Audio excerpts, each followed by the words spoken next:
പണ്ട് തൊട്ട് കേൾക്കുന്ന ഒരു സംഭവമാണ്. അതായത് പിള്ളേര് ജിമ്മിൽ പോകാൻ പാടില്ല, പിള്ളേർക്ക് പൊക്കം വെക്കൂല. പിന്നെ എന്താണ് പ്രായമായ കിളവന്മാരാണ് ജിമ്മിൽ പോകണം. ഇവർ ഈ വല്ലോടത്തും മൂലൊക്കെ അടങ്ങി ഒതുങ്ങിയിരിക്കേണ്ട സമയത്ത് ഇവർ ജിമ്മിൽ പോവുകയാണ്. ഇത് പണ്ട് തൊട്ട് കേൾക്കുന്ന ഒരു സംഭവമാണ്. ഞാൻ ചോദിക്കുന്നത് ഇപ്പൊ ആരാണ് ഈ ജിമ്മിൽ പോകേണ്ടവര്? ഞാൻ പറഞ്ഞുതരാം.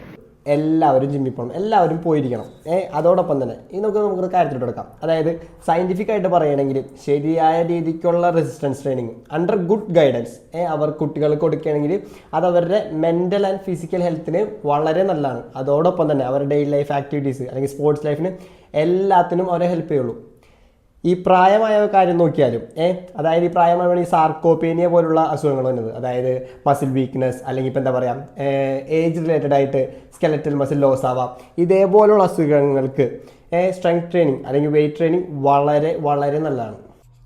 അപ്പോൾ ഇനിയും ആരെങ്കിലും പറയണം അതായത് പിള്ളേർ ജിമ്മിൽ പോകാൻ പാടില്ല അല്ലെങ്കിൽ പ്രായമായവർ ജിമ്മിൽ പോകാൻ പാടില്ല എന്ന് പറയുകയാണെങ്കിൽ അവർക്ക് ഈ വീഡിയോ അയച്ചു കൊടുക്കുക. ആൻഡ് ഇതുപോലുള്ള വീഡിയോക്ക് ഡു ഫോളോ. അപ്പോൾ അത്രേ ഉള്ളൂ.